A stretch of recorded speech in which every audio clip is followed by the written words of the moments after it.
Passo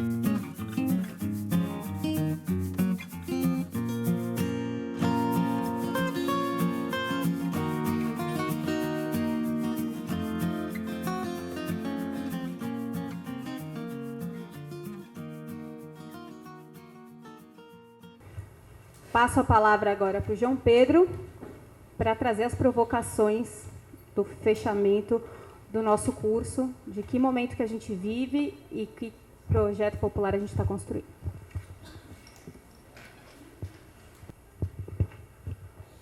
Boa noite, companheiros e companheiras.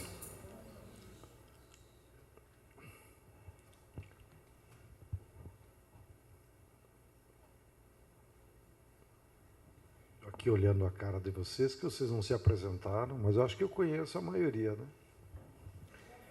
né? O tema proposto para esse debate da noite de hoje, e que culmina uma série de debates que vocês já fizeram, ele é bem amplo e, evidentemente, que não tem a pretensão de trazer aqui para vocês a receita de quais as saídas. O que eu quero é me somar na sequência dessa reflexão que vocês vão fazendo, para que a gente vá montando esse quadro que nos ajuda a entender a gravidade do momento que nós estamos vivendo na história do Brasil. E quero começar pelo contexto histórico mais geral. O Brasil é uma economia capitalista totalmente dependente do capitalismo mundial.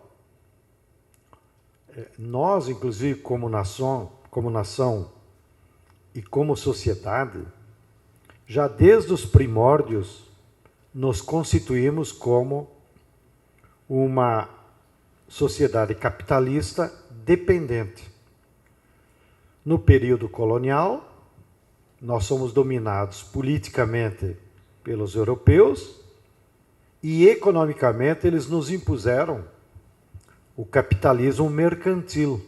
Portanto, eles vinham aqui em busca de mercadorias, de matérias-primas. E nos impuseram, inclusive, que marca até hoje a nossa sociedade, um modo específico de produzir mercadorias, que foi a escravidão. E marca até hoje a nossa sociedade porque nós somos a sociedade em que a escravidão perdurou por mais tempo, quase 400 anos. E depois, no século XX, quando o capitalismo mundial foi dominado pelo capitalismo industrial, de novo, as indústrias que aqui se instalaram não foi como um processo de acumulação de capital e para resolver os problemas da nossa população. A indústria se instalou aqui no Brasil por interesse de expansão do imperialismo europeu, japonês e norte-americano. Bem, agora nós estamos numa terceira fase desse capitalismo mundial e continuamos dependentes deles. Esse histórico que eu estou fazendo é para justamente nós entender que o nosso caráter de dependência é histórico, não depende de governo ou de um período.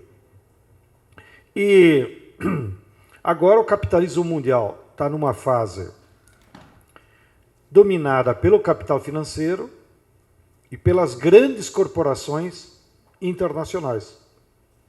Então, as necessidades deles de acumulação mudaram a sua forma também de dominar o nosso território e a nossa economia.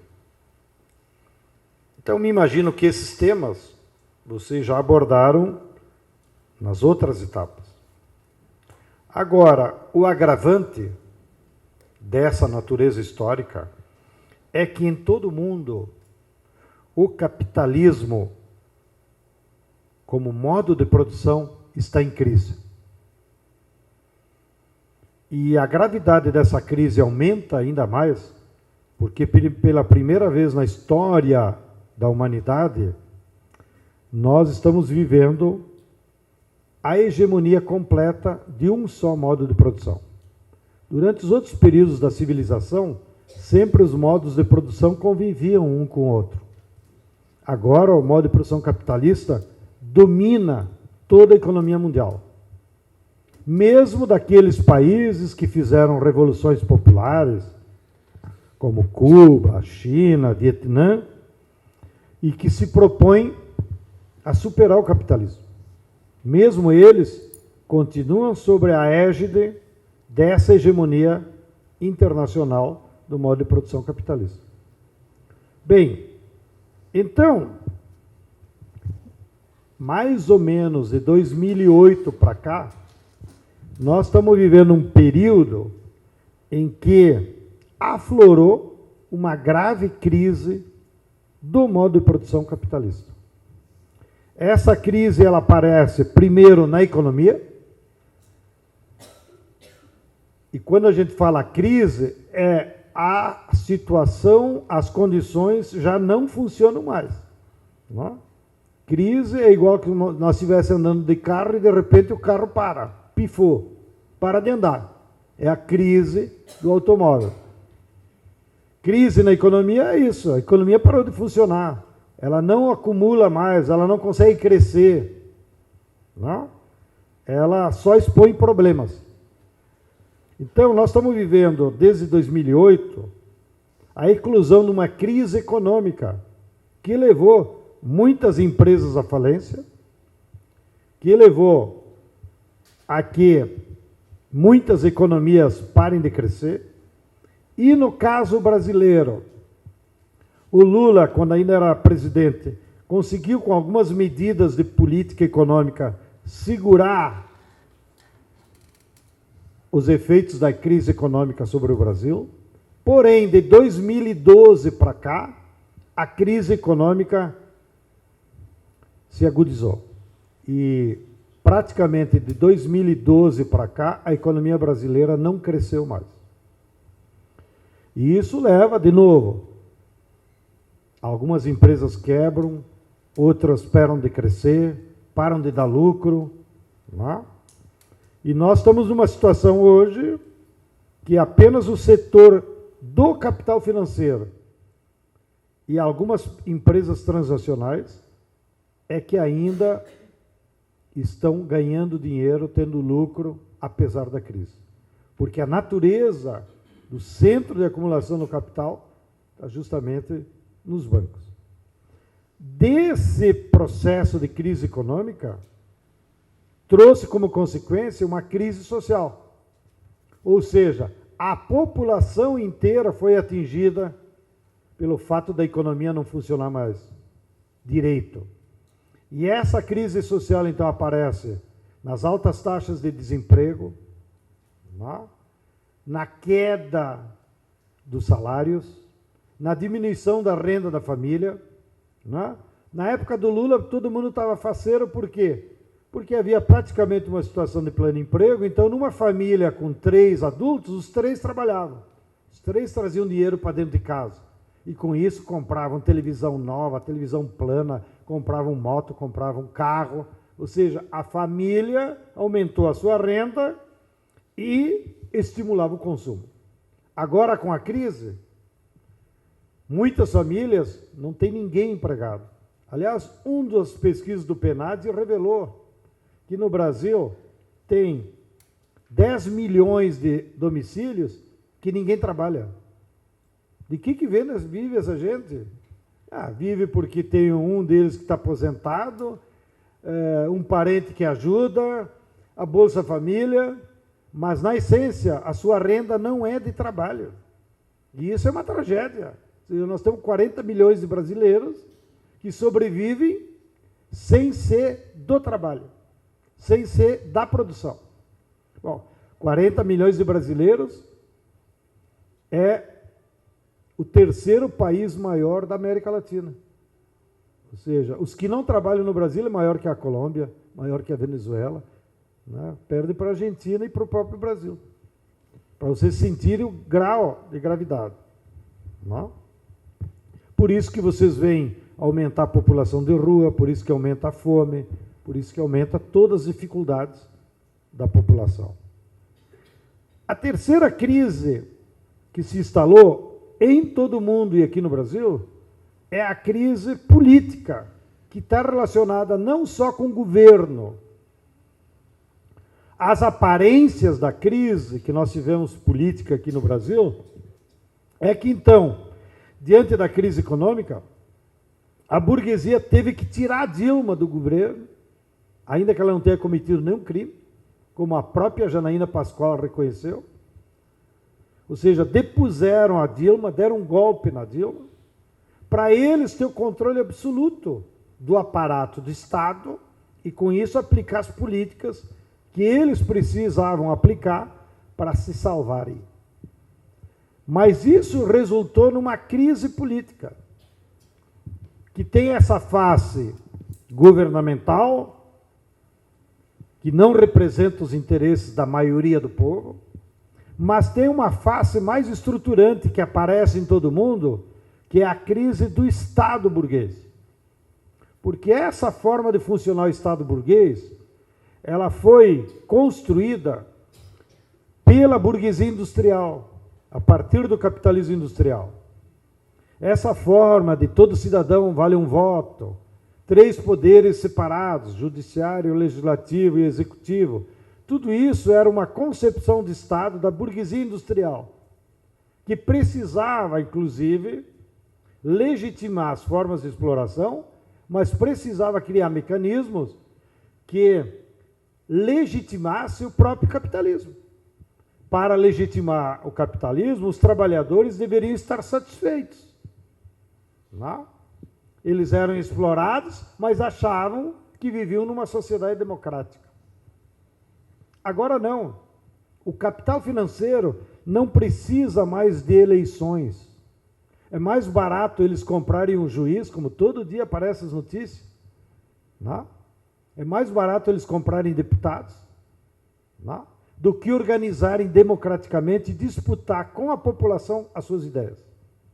Ou seja, o capitalismo financeiro e das transnacionais não quer e não precisa disputar o seu programa com a população. Ele, na verdade, sequestra os operadores do Estado. Não? Então, qual é a contradição que isso gera como crise? É que as pessoas não acreditam mais na política institucional, não acreditam mais no voto. Isso gera, então, uma anomia dessa forma de democracia, que é grave. Mesmo na Europa, que é o berço dessa democracia burguesa desde a Revolução Francesa, onde está muito polarizado as ideias em função da crise econômica e social, nas últimas eleições europeias, apenas 40% da população foi votar. 60% não quis votar. E, de certa forma, tem uma razão, porque eles não acreditam que mude. Não? Bom, então, há uma crise instalada em todo o mundo e aqui no Brasil, que não é só de governo, é uma crise do regime político. É uma crise da forma do Estado funcionar. E aqui já fica pendurado aí um desafio para a última parte. A esquerda não pode se voltar para o passado, como alguns de nós queremos. Não, então temos que voltar à democracia republicana. Nós temos que avançar, nós temos que olhar quais são as formas de regime político que garanta, de fato, o poder popular sobre o Estado. Não? Porque só o voto não garante. Não? Então, esse é um tema que está relacionado com a crise, que a crise evidenciou. Quarta característica da crise instalada pelo capitalismo é a crise ambiental, que em outros períodos da história não se evidenciava. Até porque havia menos população no planeta, não havia tanto conhecimento científico de que a natureza no planeta é uma só, então não havia tanto conhecimento que uma nuvem lá da Amazônia pode ir até a França, que uma nuvem de Chernobyl pode chegar até Nova York. Não? Então não havia conhecimento científico que nos explicava essa unicidade da natureza em todo o planeta. Nós não sabíamos, por exemplo, que a água é uma só no planeta. Ela nem aumenta, nem desaparece. Ela é um bem da natureza único. Não é? Porém, a água no planeta ela se desloca de um lugar para outro. E aí é a ação do homem. Ela se desloca dentro de um produto. Então, quando nós estamos vendendo carne de vaca para a Europa, dentro da carne de vaca está a água que a vaca tomou. Portanto, essa água sai do território brasileiro e vai para a Europa. Quando nós vendemos soja para a Europa, dentro do grão tem a água brasileira que vai junto. Não? Mas tem a água também que as nuvens levam, nos chamados rios celestiais, que agora os físicos e cientistas nos explicam. Agora nós estamos entendendo que a água de São Paulo vem da Amazônia. Nós não sabíamos disso. Tá? Então, a água é a mesma, não aumenta nem diminui. Ela pode até mudar o seu estado. Às vezes ela evapora, vai para outra região e daí lá ela cai de novo como água. Né? Mas ela não desaparece e nem aumenta. Então, a forma como você convive com a água é fundamental para que ela atenda a todos os seres do planeta. Não? E a forma como o capitalismo agora está espoliando os bens da natureza provoca esses desequilíbrios. E eu estou citando o exemplo da água, que é o mais fácil de entender. Então, em muitas regiões do planeta já falta água. Mas como é que antes tinha água e agora não tem mais? Não? Então, tudo isso, a causa dessas crises ambientais que aparecem na água, aparecem no clima, aparecem de mil e uma forma, ela é resultante da agressão que o capital faz sobre os bens da natureza. Porque o capital quer transformar tudo em mercadoria e não mede as consequências na hora de exaurir. Então, se a soja dá dinheiro, eu vou derrubar a mata, vou derrubar tudo e vou plantar soja. E vou ganhar dinheiro com a soja, como estão ganhando os do Mato Grosso. Mas isso tem consequência. Não? Tem consequência na água, tem consequência no clima, tem consequência em tudo. Não? Então, nós estamos vivendo uma crise ambiental fruto das agressões que, na crise econômica, os capitalistas aumentaram a sua voracidade. Não? Então, agora, petróleo dá dinheiro, dele cavar petróleo. Em tudo quanto é lugar. Minério dá dinheiro, dele cavar minério. Ontem eu li no Valor Econômico. A Vale apresentou para suas acionistas que vai manter a meta, vai alcançar a meta de exportar 400 milhões de toneladas de ferro do Brasil. Vou repetir. Num ano, 400 milhões de toneladas de ferro sairão do nosso território e irão para a Europa, para a China, para o Japão. Vocês têm ideia do que é isso? Isso é uma loucura. Pior, uma delas, que é a empresa anglo-britânica, a mina dela tem Conceição de Mato Adentro, no Minas Gerais. Está aqui a nossa companheirinha de Minas que eu estava falando, deve conhecer bem. Como é que a Anglo transporta os milhões de toneladas de ferro até o Porto de Açu, no Rio de Janeiro? Com um duto desse tamanho, de 1 metro de diâmetro. E lá dentro o ferro vai. E o que faz com que o ferro é transportado? Água potável. Que eles pegam lá da serra, onde eles estão, é mais ou menos naquela região de Belo Horizonte. Acontece que essa mesma água é a que abastece toda a população que vive naquela grande BH. Então, são bilhões de litros de água por dia que são utilizados para transportar o ferro, que é muito mais barato, é de graça, né? Do que a Vale, que não usa esse método, que usa o trem. Então, bota em cima do vagão e transporta. Então, note, por ser mais barato o duto de água, o capital enche. E agora eu estou lendo que eles estão fazendo mais um projeto desse tipo, que é o minério de ferro lá de Montes Claros, que também fica num altiplano de 1.200 metros, e vão jogar com água até o Porto de Ilhéus, que ainda nem está pronto. Então, só estou dando isso, ilustrando por que acontecem os crimes ambientais e as alterações climáticas. Para também nós não cair nessa ilusão que de vez em quando vocês veem na televisão. Pare de usar copo de plástico, porque isso altera o meio ambiente. Santa paciência. Né? Isso é o idealismo ao cúmulo. É claro que o plástico tem consequências lá na natureza, mas não é o fato de eu estar tomando água com plástico que agora alterou o clima aqui de São Paulo. O clima de São Paulo é alterado pelo que acontece em Amazonas, pelos automóveis que andam aí, só que isso ninguém fala. Não? Preferem botar a culpa individual, como se todo mundo agora fosse católico e tivesse que confessar seus pecados. Ai, Santo Padre, eu estou usando plástico, então eu sou culpado pelo meio ambiente também. Não precisa se confessar, não é pecado usar plástico. Não? Sigo. Então, está instalada uma crise ambiental gravíssima, que nunca antes havia existido na humanidade. Não? Há cidades inteiras da China que, em determinados períodos, por conta dos ventos, fica escura de dia. Nós aqui vimos um caso de São Paulo, já ficamos assustados. Lá na China é sistemático, como fruto dessa alteração climática.